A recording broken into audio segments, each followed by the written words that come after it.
in approximately 195 BCE, a woman was carried into a room inside the imperial palace in Chang'an. She was alive. Her hands and feet had been cut off. She had been blinded. Her ears had been destroyed. She had been given a drug that made her mute. She was placed in a large ceramic vessel, the kind used to store grain, and left there. The vessel was placed in a toilet. The woman was consort Qi.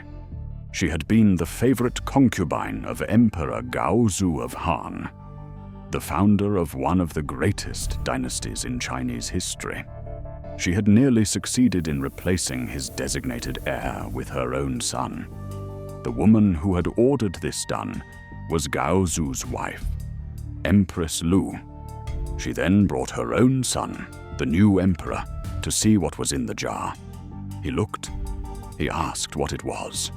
He was told this was a human swine. According to the historical record, he never governed effectively again. The experience broke him. His mother ruled China in his place. She would rule it for the next 15 years.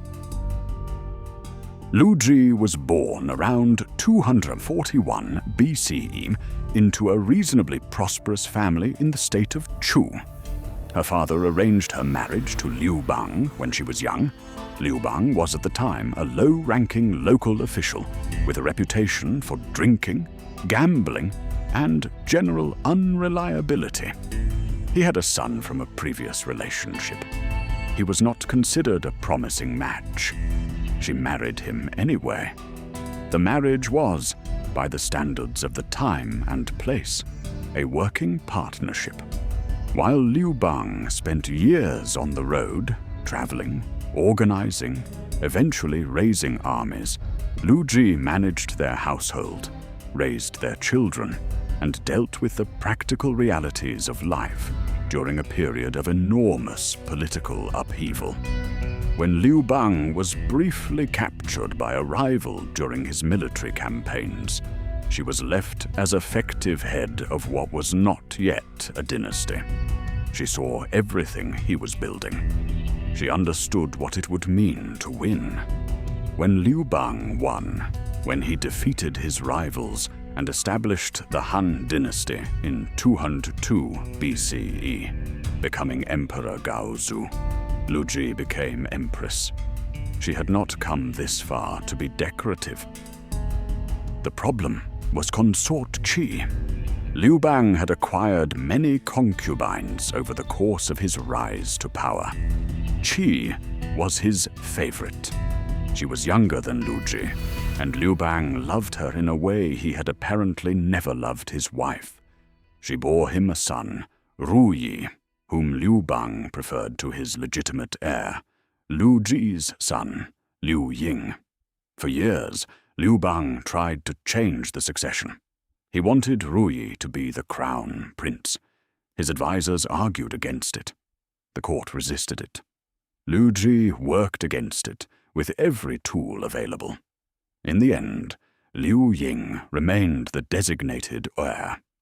But consort Qi had not hidden her ambitions. She had wept openly at Liu Bang's court and sung songs about her son's vulnerability. She had made enemies. And when Liu Bang died in 195 BCE, she was at the mercy of the woman she had spent years trying to displace. What Lu Zhu did next was immediate and systematic. She ordered Ru Yi, consort Qi's son, recalled to the capital. The king who had been taking care of him, Liu Bang's loyal ally, Fan Kuai's brother-in-law, tried to delay. She sent another messenger. Ru Yi was brought back. He was poisoned. He was approximately 12 years old. Consort Qi received the treatment described at the beginning of this episode. The new emperor, Lu Ji's son, Emperor Hui, was brought to see it. He never recovered psychologically from the experience. He withdrew from governance, drank heavily, and died in 188 BCE at the age of 22. He left no recognized heir. Lü Ji controlled who was named emperor next. She named infants, children she could control. She ruled through them. When one became too old or too inconvenient, she replaced him. For 15 years, from 195 to 180 BCE, she was the effective ruler of China. How did she govern? Surprisingly well, by many historical assessments. She continued the policies of the early Han: light taxation, reduced government interference in agriculture, a period of recovery after the devastating wars that had ended the Qin dynasty. The population grew. The economy stabilized. The government functioned. She promoted members of her own family, the Lü clan, to positions of enormous power, distributing fiefs and titles in a way that created a parallel power structure to the Liu imperial family. This was politically dangerous and would eventually be used against her posthumously. She maintained control of the military through loyal commanders. She managed relations with the Xiongnu, the nomadic confederation to the north that was a constant pressure on the Han frontier. Through the same combination of gifts, marriage alliances, and firm borders that Liu Bang had established. She was not, in short, a figure who governed through personal cruelty. The cruelty was selective and targeted. Her governance was competent and, in terms of Han China's prosperity, successful. Lü Zhu died in 180 BCE. She was approximately 60 years old. Her death triggered an immediate crisis. The court officials and military commanders loyal to the Liu family had been waiting. The Lü clan's accumulated power had been building resentment for 15 years. Within weeks of her death, the major members of the Lü family were arrested and killed. The infant emperors she had placed on the throne were removed. A member of the Liu family was selected as the new emperor. He became Emperor Wen, one of the most celebrated rulers of the Han dynasty. Her accomplishments were credited to the dynasty she had sustained. Her crimes, particularly what she had done to consort Qi, were used to define her posthumous reputation. The human swine incident, recorded in detail in the Shiji, the great Han dynasty history, ensured that she would never be remembered simply as an effective regent.